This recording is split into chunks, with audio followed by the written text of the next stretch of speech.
जिन्होंने कुकिंग में पीएचडी कर रखी है, तो उनको देखकर थोड़ा डर लगा कि यार यहाँ इतने बड़े बड़े लोग हैं, हम तो डायरेक्ट सीख के आए हैं। हम डायरेक्ट जो, और वो सीखना भी मेरा रीजनल जो कुकिंग है, 5 साल की बच्ची को देखकर इंस्पायर्ड हुई कि ये बच्ची अगर 5 साल की है, इसको कुछ पता नहीं है। उनके मम्मी पापा क्या करते थे, उसका व्लॉग बनाकर यूट्यूब पे अपलोड करते थे, तो उससे मैं बहुत इंस्पायर्ड हुई। वो और महीने के 8 से 10 लाख रुपए कमा रही है और कहीं जाना भी नहीं होता है। लेकिन आप ही अब वर्तमान दौर में ऐसा मानते हैं कि हमारा समाज है वो पुरुष प्रधान है, या उसमें महिला की कोई भागीदारी नहीं है, या महिलाएं आज कुछ कर नहीं सकती हैं? मेरा चैनल एकदम से ऐसा नहीं कि मैंने वीडियो डालने शुरू किया ग्रो कर गया, ऐसा भी नहीं था। मेरे 6 महीने में 100 सब्सक्राइबर हुए थे। जो परिवार की इज्जत है वो एक महिला पे टिकी हुई होती है। अगर लड़का कुछ गलत करके आ जाए तो उनको ज़्यादा इतना नहीं बोलते घर वाले, आज भी है ऐसा, कहीं न कहीं है। मैंने किसी को काम दिया तो उस वक़्त एक ऐसा बंदा मिला जो टाइम भी खा गया और पैसे भी खा गया। अच्छा, दोनों चीजें।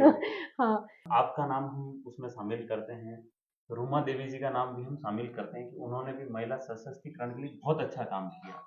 तो सोशल मीडिया पे अच्छा काम कर रहे हैं लक्ष्मी चौधरी जी और निम्बाराम जी के, वो भी अच्छा काम कर रहे हैं। हमारे बेटे के लिए हम मानते हैं कि इतना दहेज मिलेगा, इतना दहेज मिलेगा, इतना हम लेंगे, डिमांड रखते हैं। और बेटी के लिए हम चाहते हैं कि हमारे से कुछ ना मांगा जाए। अभी तो ज़्यादा नहीं है, हम 15-20 लोग ही हैं जो गांव में महिलाएं हैं, और यहाँ पे हमारे ऑफिस में महिलाएं काम करती हैं। पता नहीं, अब मैं भी सोशल मीडिया पर कभी-कभी ऐसी महिलाओं को देखती है कि सच में ये यही धरती पे है या फिर कहीं दूसरी जगह से है। बहू क्या कर रही है, क्या वीडियो डाल रही है, ये तो गलत काम है वीडियो बनाना, अपना क्यों फोटो डाल रही है। और उसमें टॉप 12 लोगों को लिया जाता है जो मास्टर शेफ के होम कुक होते हैं, तो उसमें मेरा सिलेक्शन फाइनली हो जाता है और मुझे इतनी खुशी होती है कि एक गांव से निकल कर यहाँ तक मैं पहुंची हूँ।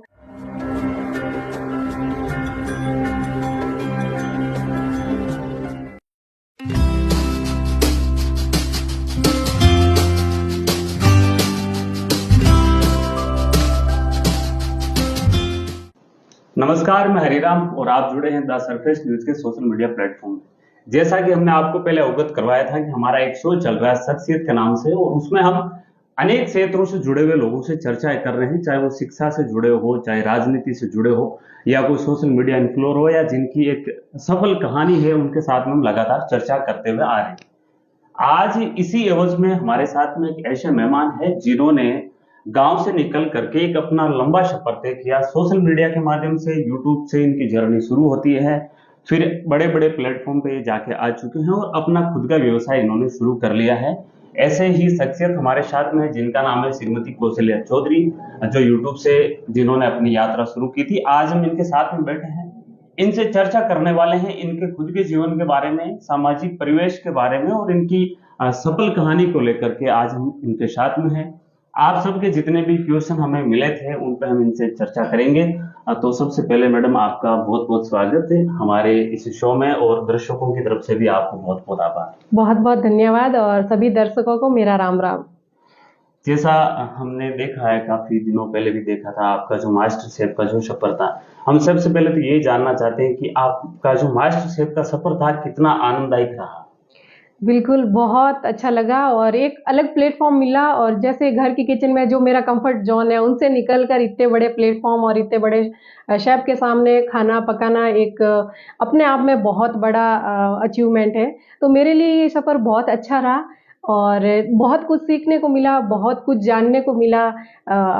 अपने खान-पान को एक बड़े मंच तक प्रेज़ेंट करने का मौका मिला। मुझे बहुत अच्छा लगा कि एक मैं गाँव से निकलकर, अपने छोटी-सी रसोई से निकलकर मास्टर शेफ़ की, जो इंडिया की सबसे बड़ी रसोई में काम करने का और वहाँ तक पहुँचने का मुझे एक मौका जो मिला, और उसको जैसे कुकिंग में जो भी लोग हैं, या चाहे वो यूट्यूब पे हो या फिर रेस्टोरेंट के लाइन में हो, या फिर जिन्होंने कुछ कोर्स किया हो या इस फील्ड में जाने का जो सोच रहा है, वो सबका एक सपना रहता है कि मैं मास्टर शेफ किचन तक जाऊं, और वही सपना मेरा भी था, और वो मैं टॉप 12 तक पहुंची हूं। मुझे बहुत अच्छा लगा और कहीं ना कहीं ये सपना मेरा पूरा हुआ, और इतने बड़े शेफ के सामने मैंने कुकिंग की, बहुत अच्छा लगा। आपको जैसे लोगों ने देखा, आपका जो वीडियो बाहर आ रहा था, आप अंदर जा रहे थे वहां पे, तो लोगों के चेहरों पे एक मुस्कान तो उस समय थी, लेकिन अंदर वहां पे क्या होता है? मास्टर शेफ तक पहुंचने का एक प्रोसेस होता है जिसको हमें फॉलो करना होता है। इसमें क्या होता है कि पहले हमारे ऑफ कैमरा ऑडिशन होते हैं जो 4 राउंड होते हैं। उसको 4 राउंड कंप्लीट करने के बाद हम मास्टर शेफ के किचन तक पहुंचते हैं। इसके पहले हमारी जो हमें मतलब टेस्ट किया जाता है, अलग अलग टेस्ट के माध्यम से गुजरना होता है कि हम टीवी पर दिखाने के लायक है या नहीं है। मतलब वहां तक पहुंचने के लिए ऐसे नहीं हर किसी को उठा के टीवी के सामने वो लोगों पेश को कर दिया। हाँ पेश कर दिया। तो उनको मतलब वो परफेक्ट बंदा भी होना चाहिए। तो वो अलग अलग ऑडिशन होते हैं। जो जोधपुर में 2 राउंड हुए थे यहाँ पर। आपका शुरुआती ऑडिशन उसमें कहाँ हुआ था? हाँ, यहाँ जोधपुर हुआ था एक होटल में। तो यहाँ पर 60-70 के करीब ऑडिशन लोगों ने दिया था। वहाँ से मैं एकमात्र वहाँ सेलेक्ट हुई थी। वहाँ जब मैं ऑडिशन देने के लिए पहुँची, बहुत महिलाएं भी आई हुई थी जो कुकिंग में है, और बहुत जेंट्स भी थे जो मतलब रेस्टोरेंट लाइन में है, वो 10-10 साल से काम कर रहे हैं। लंबा एक्सपीरियंस उनके पास में भी। उनके पास लंबा एक्सपीरियंस था, और ऐसे भी थे जिन्होंने कुकिंग में पीएचडी कर रखी है। तो उनको देखकर थोड़ा डर लगा कि यार यहाँ इतने बड़े बड़े लोग हैं, हम तो डायरेक्ट सीख के आए हैं। हम डायरेक्ट जो, और वो सीखना भी मेरा रीजनल जो कुकिंग है, हमारी जो पारंपरिक खान पान है, उसी को मैं बढ़ावा देती हूँ, और उसी को मैंने देखा है। मैंने बाहर की कुकिंग को या इंटरनेशनल कुकिंग के बारे में मैंने तो कभी सोचा ही नहीं था। तो वहां से थोड़ा डर लगा कि इन लोगों को हम क्या फाइट कैसे कर पाएंगे, इनको हाँ फेस कर पाएंगे हाँ, सबको? और इनको कैसे हरा कर हम आगे तक पहुंच जाएंगे। लेकिन फिर भी अपने आप पर और अपनी कुकिंग पे मुझे पूरा कॉन्फिडेंट था कि अगर इनके रिगार्डिंग अगर कुछ भी मेरे सामने टास्क आया तो उसको मैं जरूर कंप्लीट कर लूंगी। तो विश्वास, एक ऐसा हाँ, वो आत्मविश्वास था। आत्मविश्वास मुझ में था। तो जोधपुर राउंड क्लियर होने के बाद हमारे पास 5 दिन के बाद हमारे पास कॉल आता कि आपका जोधपुर जो ऑडिशन हुआ उसमें आप सेलेक्ट हो गए, और अगला ऑडिशन देने के लिए आपको दिल्ली आना है। तो दिल्ली मैं वहाँ गई और 2 दिन का ऑडिशन वहाँ था। तो वो उसके 10 दिन बाद हमारे पास कॉल आता कि आप मास्टर शेफ किचन में सेलेक्ट हो गए हैं टॉप 40 के अंदर। तो मुझे बहुत खुशी हुई। वहाँ टॉप 40 की हमारी फिर से फाइट हुई। वापिस उसमें। वापस उसी में कुकिंग हुई, और उसमें से टॉप 40 में से टॉप चॉइस चॉइस को उसमें लिया गया हाँ, वापिस। उसमें टॉप 40 में से टॉप चॉइस को लिया गया, और टॉप चॉइस की वापस हमारी कुकिंग होती है, और उसमें टॉप 12 लोगों को लिया जाता है जो मास्टर शेफ के होम कुक होते हैं। तो उसमें मेरा सिलेक्शन फाइनली हो जाता है, और मुझे इतनी खुशी होती है कि एक गांव से निकल कर यहाँ तक मैं पहुंची हूँ, और अपनी अपनी रीजनल खान पान को लेकर मैं वहां तक पहुंची हूँ। मतलब हम अगर हमारी छोटी छोटी चीज़ों को और हमारे कल्चर को, हमारे खान पान को अगर पकड़ के चले ना, हम कहीं पर भी पहुंच सकते हैं इन तो चीज़ों। आप जैसे टॉप 12 के अंदर आप शामिल हुए, तो इसमें मास्टर शेफ में विनर भी होता है लास्ट, या टॉप 12 की टीम होती है हाँ, इसमें? उनको फाइनल टॉप 12 लोग चाहिए थे, मतलब इस मास्टर शेफ सीजन 8 में, और उसमें मेरा सिलेक्शन हो गया। फिर टॉप 12 की हमारे और कंपटीशन होते रहते हैं, उसमें फिर वो एलिमिनेट होते अभी जाते हैं। ये पूर्ण हो गया कि अभी हाँ, वो चल रहा ये है? कंप्लीट हो गया। इसमें जो इस सीजन का मास्टर शेफ जो बना था वो था मोहम्मद आसिक, जो बहुत ही अच्छा बेंगलोर का था, कुक है और बहुत इंटेलिजेंट लड़का है। ये जर्नी आपकी बहुत ही अच्छी बिल्कुल, बहुत आरामदायक भी रही और बहुत कुछ सीखने को मिला होगा इसमें। आरामदायक तो नहीं कह सकते हैं, क्योंकि वहाँ हर दिन हमें नया टास्क दिया जाता है। तो मतलब बहुत पहले टेंशन हो जाता कि आज जैसे कि किचन में जाएंगे तो हमारे सामने पता नहीं क्या हमें पकाना पड़ेगा, या हमारे पास कैसा कैसे टास्क मिलेंगे। तो ये चीज़ें पहले पता नहीं होती है। जैसे हम वहाँ एंटर करते हैं तो हमें बताया जाता है कि आज का आपका ये टास्क है।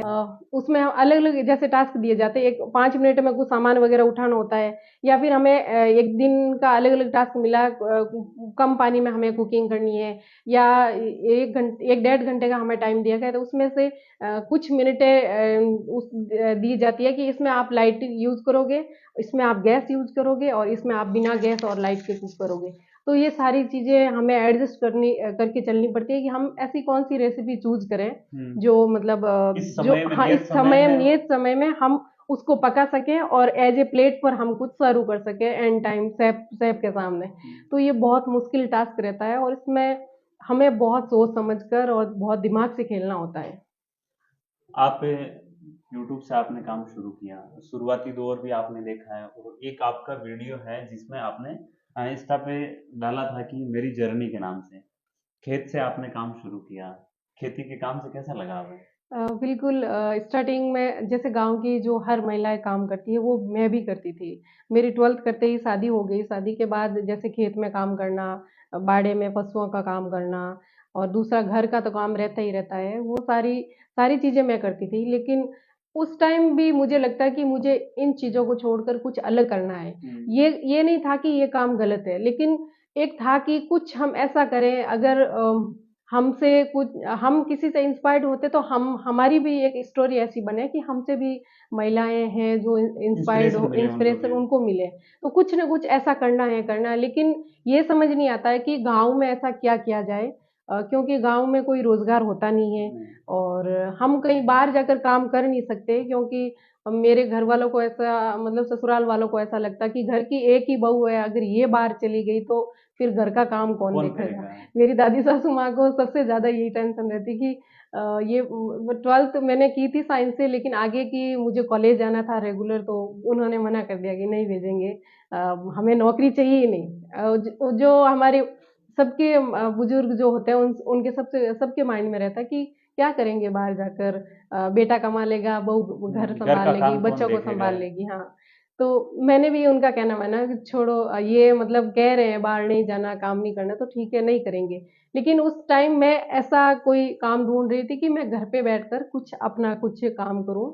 इसी बीच में एक दिन मैंने आर्टिकल पढ़ा था यूट्यूब के बारे में, जो क्रिएटर होते हैं उनका आर्टिकल आया था हम्म, न्यूज़पेपर में। तो वहां से एक मैं 5 साल की बच्ची को देखकर इंस्पायर्ड हुई कि ये बच्ची अगर 5 साल की है, इसको कुछ पता नहीं है। उनके मम्मी पापा क्या करते थे, उसका व्लॉग बनाकर यूट्यूब पे अपलोड करते थे। हम्म, तो उससे मैं बहुत इंस्पायर्ड हुई। वो और महीने के 8 से 10 लाख रुपए कमा रही है और कहीं जाना भी नहीं होता है। तो उस चीज को देखकर मुझे बहुत ऐसा लगा कि मैं भी इसमें कुछ कर सकती हूँ। तो कुकिंग का तो मुझे पहले से ही बहुत शौक था। और मैं स्कूल टाइम भी जब घर आती थी, मैं 4 भाई बहन हैं, उसमें सबसे सबसे बड़ी मैं हूँ। तो जब घर में न्यूज़पेपर आता उसमें जो कुकिंग हर संडे को एक अलग से ही पेपर आता था। तो वो हर बार मैं अभी अभी भी मेरे पास बहुत साप्ताहिक कलेक्शन करते हाँ थे आप। हाँ, वो कलेक्शन मेरे पास बहुत बड़ा अभी अभी तक पड़ा है, 2007-8 से। तो मतलब वो एक शौक था। अब ये पता नहीं था कि यही मेरा मतलब आने वाला फ्यूचर भी इसी पे होगा, और मेरा आने वाला अ, यही लाइन में चूज करके अपना फ्यूचर भी इसी में बढ़ाऊंगी। लेकिन वो शौक था, और वो शौक जब मैं यूट्यूब के बारे में सोचा तो मुझे लगा कि मैं भी इसके अंदर कुछ कर सकती हूँ, क्योंकि ये मेरी एक स्किल है और मेरा इंटरेस्ट भी है। हम्म, क्योंकि हम अपनी स्किल पे और इंटरेस्ट पे जब काम करते हैं तो हम उस पे लंबे टाइम तक कर पाते हैं। एक ऐसा होता है कि हमारे ऊपर काम थोपा जाता है और हमें करना होता है, वो थोड़ा करना मुश्किल होता है। लेकिन जिस जिस चीज़ में हमारा इंटरेस्ट होता है तो उस चीज़ को हम लंबे टाइम तक कर पाते हैं। तो मुझे लगा कि मैं कुकिंग में बहुत अच्छा कर सकती हूँ। तो मैंने कुकिंग में अपना चैनल बनाया, धीरे-धीरे काम किया। उस वक़्त बहुत टफ़ था, क्योंकि एक तो जियो नहीं था उस टाइम। जियो वाले नेट का बहुत बड़ा नेट है। का बहुत बड़ा इश्यू था, क्योंकि एक रेसिपी डालने के लिए मुझे हर दिन 300 का रिचार्ज, कभी 500 का रिचार्ज। तो ये डेली या फिर अफ़ोर्ड इतनी करना। स्पीड नहीं मिलती हाँ, है। स्पीड भी नहीं थी और डेली के इतने पैसे भी, मतलब हर रोज़ उठते ही अब पापा से रुपए माँगो कि 300 रुपए दो रिचार्ज करवाने हैं, 500 रुपए दो रिचार्ज करवाने हैं, आज 1000 रुपए दो मार्केट से ये लेके आना है।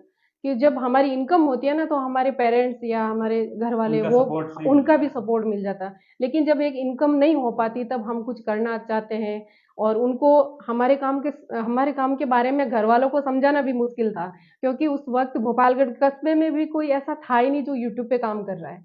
तो एक ऐसा काम था कि उनको एक्सप्लेन, मतलब किसी का उदाहरण भी दे तो किसका दे कि भाई ये कर रहा है तो मैं कर रही हूँ। तो उस वक्त थोड़ा घर वालों को भी समझाना मुश्किल था, और आस पड़ोस वालों को सबको पता है कैसे होते हैं वैसे ही मेरे हैं। सब अलग अलग बातें बनाते, बहू क्या कर रही है, क्या वीडियो डाल रही है, ये तो गलत हम्म, काम है वीडियो बनाना, अपना क्यों फोटो डाल रही है, पब्लिक कर रहे हैं पब्लिक, अपने हाँ, उनको। अपने आप को क्यों इस प्लेटफॉर्म पे लेके आ रही है। लेकिन उन सबको ये पता नहीं कि मैं अपना घर में रहकर काम कर रही हूँ, मैं कहीं बाहर नहीं जा रही हूँ। और जो चीज मैं कर रही हूँ उसमें ऐसा कुछ गलत है ही नहीं। तो उस टाइम बहुत कठिनाई रही है। इंटरनेट के लिए हम 10 किलोमीटर दूर भोपालगढ़ एरिया रहता, तो वहाँ ये जाते थे मेरे वीडियो हस्बैंड। कंप्लीट हाँ, होने के बाद में वहां हाँ। जाना पड़ता है। और ये मतलब अपलोड करने के लिए मेरे हस्बैंड को मैं वहाँ भेजती थी कि आप, मैं तो जा नहीं सकती। एक आपको तो हाँ। जैसे कि अब परिवार मैं में जाऊँ तकलीफ तो होती इनके है। साथ जाऊँ, चाहे ये अकेले जाए तो वो बात सहमी है। तो मैं इनको भेजती थी कि आप जाओ, ये वीडियो कंप्लीट है, इसको अपलोड करके वापस आओ। और फिर धीरे धीरे घर की छत के ऊपर एक डोंगल, मैंने वो नेट पे। हाँ, इंटरनेट के लिए खेजड़ी पाड़ने के लिए जो अंकोड़ा यूज किया जाता, उसके ऊपर डोंगल लगा के वाईफाई कनेक्ट करके हम ऐसे मतलब स्टार्टिंग में वीडियो डाले। सबसे ये आपके मुझे लगता है कुकिंग से भी ज्यादा जो डिफिकल्ट रहा होगा वो हाँ, आपके वीडियो अपलोडिंग से रिलेटेड नेट अपलोडिंग की में प्रॉब्लम आपकी बहुत बहुत। ज्यादा रही। और ऐसे गांव में तो हरा धनिया भी नहीं मिलता, उसके लिए मतलब गाड़ी का तेल जलाकर गोपालगढ़ से जाकर लेकर आना, कुछ भी रेसिपी अगर। तैयार करते हाँ, समय। रेसिपी के लिए गरम मसाला चाहिए, वो भी दौड़ के लेके आओ। तो हर दिन रेसिपी का तो हर रोज सुबह उठते ही अब आज ये बनाना, इसमें ये चाहिए, तो पहले गोपालगढ़ जाओ, फिर उसे इंटरनेट के लिए घर वालों से पैसे मांगो।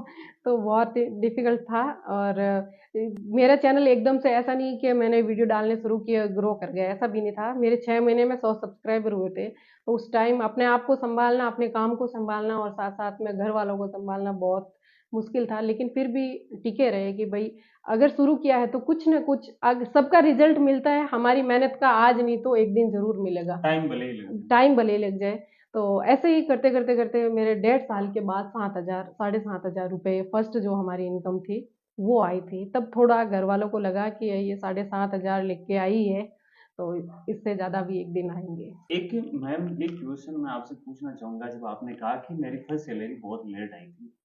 एक यूट्यूब में जो भी क्रिएटर्स हैं काम करते हैं, वो शुरू तो करते हैं, लेकिन शुरू करने के 3-4 महीने बाद में जब उनको व्यूज नहीं मिलते हैं, सब्सक्राइब नहीं मिलते हैं, तो बैठे रहते हैं, अचानक सोच करके वो अपनी जर्नी को वही ना एंड कर लेते हैं। उनको हम कैसे मोटिवेट कर सकते हैं? बिल्कुल, अगर आपने काम शुरू किया है और आपका इंटरेस्ट है, पहली बात तो हमें अपने काम पर भरोसा करना होता है कि तब हमारा काम हमारे ऊपर भरोसा करके हमें कुछ अर्निंग देगा।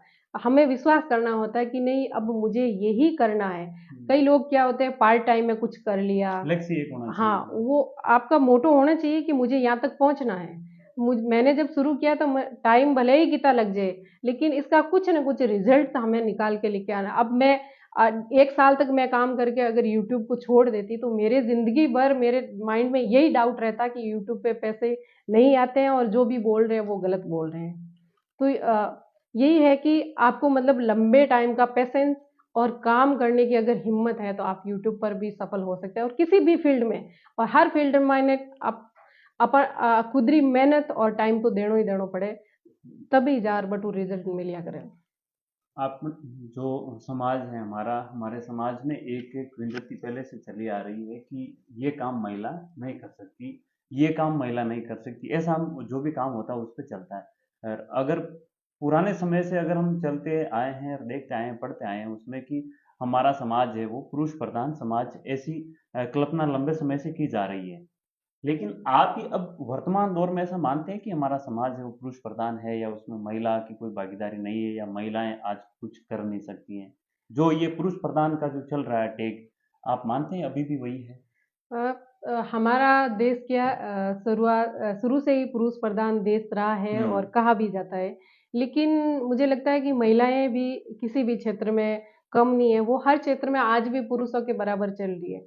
लेकिन आज भी कहीं कहीं ऐसा है, जैसे हमारे राजस्थान में भी देखा जाता है कि महिलाओं को थोड़ा कम पढ़ाया जाता है, या फिर उनको बाहर भेजने में हिचकिचाहट सी पैदा हिचकिचाहट सी होती है। रहती है कि ये अगर बाहर गई या इनके साथ कुछ गलत हो गया तो मतलब एक महिला, जो परिवार की इज्जत है वो एक महिला पे टिकी हुई होती है। अगर लड़का कुछ गलत करके आ जाए तो उनको ज्यादा इतना नहीं बोलते घर वाले, आज भी है ऐसा, कहीं न कहीं है। ये चीजें क्या हम हमारे परिवार से ही बदल सकते हैं, हमारे घर से बदल सकते हैं कि इन चीजों को जितना काम बेटा करता है उतना बेटी भी कर सकती है।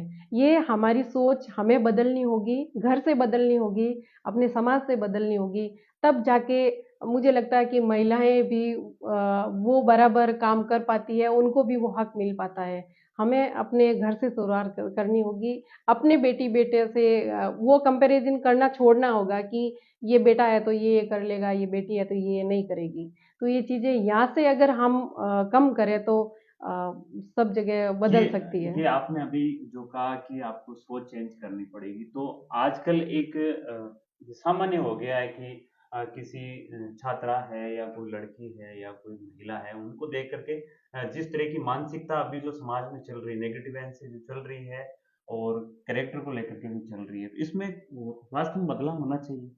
हाँ, बदलाव होना चाहिए और मेरा मानना है कि महिलाओं को भी ध्यान रखना चाहिए कि कहीं-कहीं होता है कि आज के मॉडर्न दिखने के चक्कर में मॉडर्न बनने के चक्कर में हम अपनी चीज़ों को भूल जाते हैं और हम अपने आप को ऐसे पेश करते हैं कि हमारे भाई और पापा देखते हैं तो पता नहीं अब मैं भी सोशल मीडिया पर कभी-कभी ऐसी महिलाओं को देखती है कि सच में ये यही धरती पे है या फिर कहीं दूसरी जगह से हाँ, है। कल्पना भी नहीं हाँ, हो रही है। कल्पना भी नहीं कर पाती कि ये ऐसे-ऐसे कंटेंट कैसे बना लेती है, क्या इस परिवार में कोई रोकने वाला है ही नहीं या फिर इसका परिवार भी नहीं है।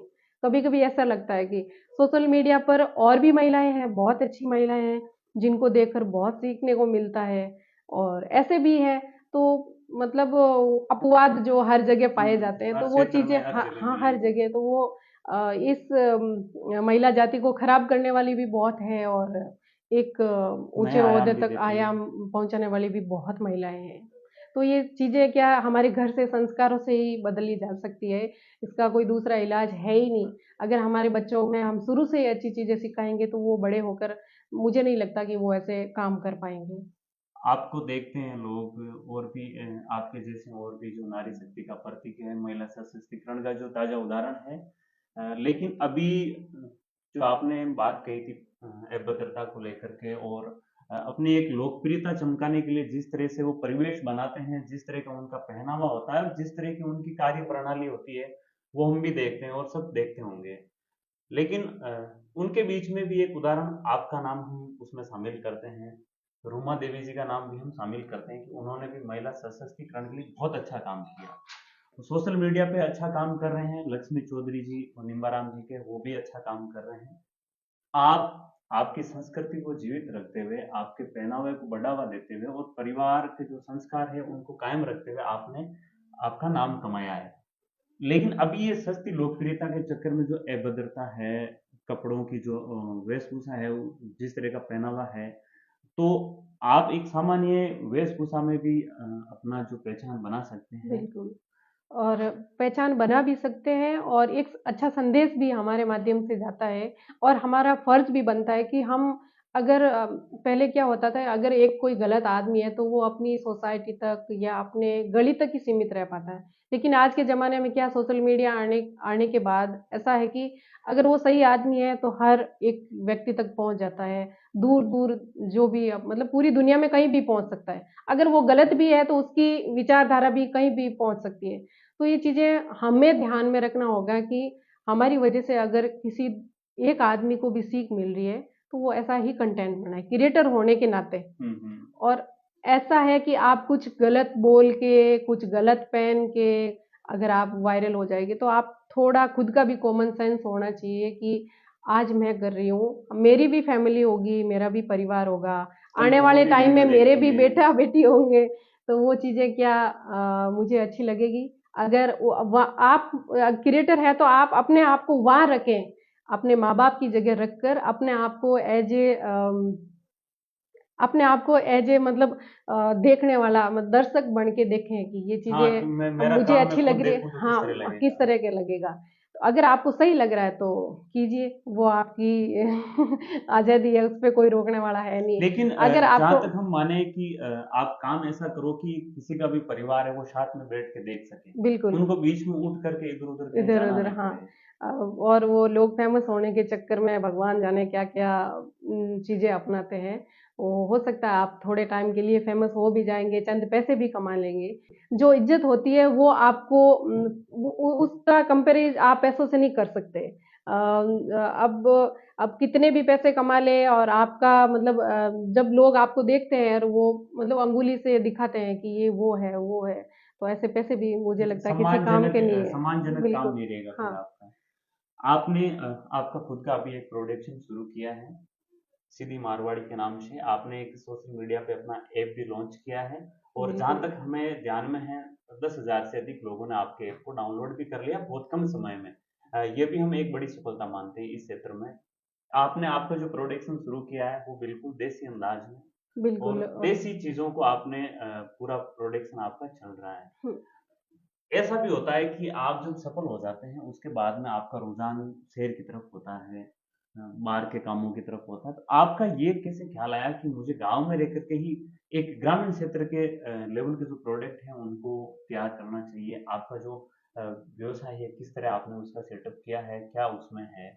बिल्कुल, जब मैंने यूट्यूब चैनल हिंदी में जब शुरू किया और वहाँ से मुझे लगा कि मुझे राजस्थानी भाषा में बनाना चाहिए क्योंकि ऐसा कोई यूट्यूबर था ही नहीं। हुँ, और वहाँ पर जब मैंने शुरू किया तो उसके बाद हज़ारों महिलाएँ आई और वो अपना काम कर रही है। मुझे अच्छा लगा कि मुझे देखकर मुझसे इंस्पायर्ड होके अगर 2 लोग सीख रहे हैं या 2 लोग फॉलो कर रहे हैं, तो अच्छा है।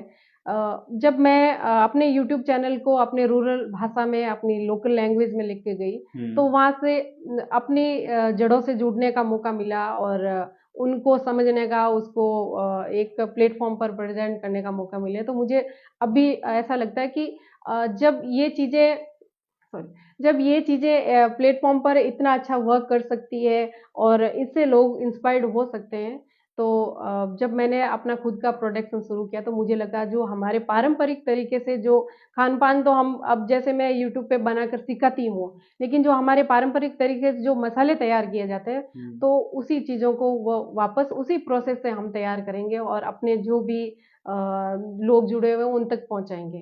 तो वहाँ गाँव में ही मैंने पूरा सेटअप किया, मैं चाहती तो यहाँ शहर में भी कर सकती, लेकिन हुँ, मुझे लगता है कि गाँव में महिलाओं को रोज़गार की ज़्यादा ज़रूरत है क्योंकि इन चीज़ को मैंने खुद ने फेस की है।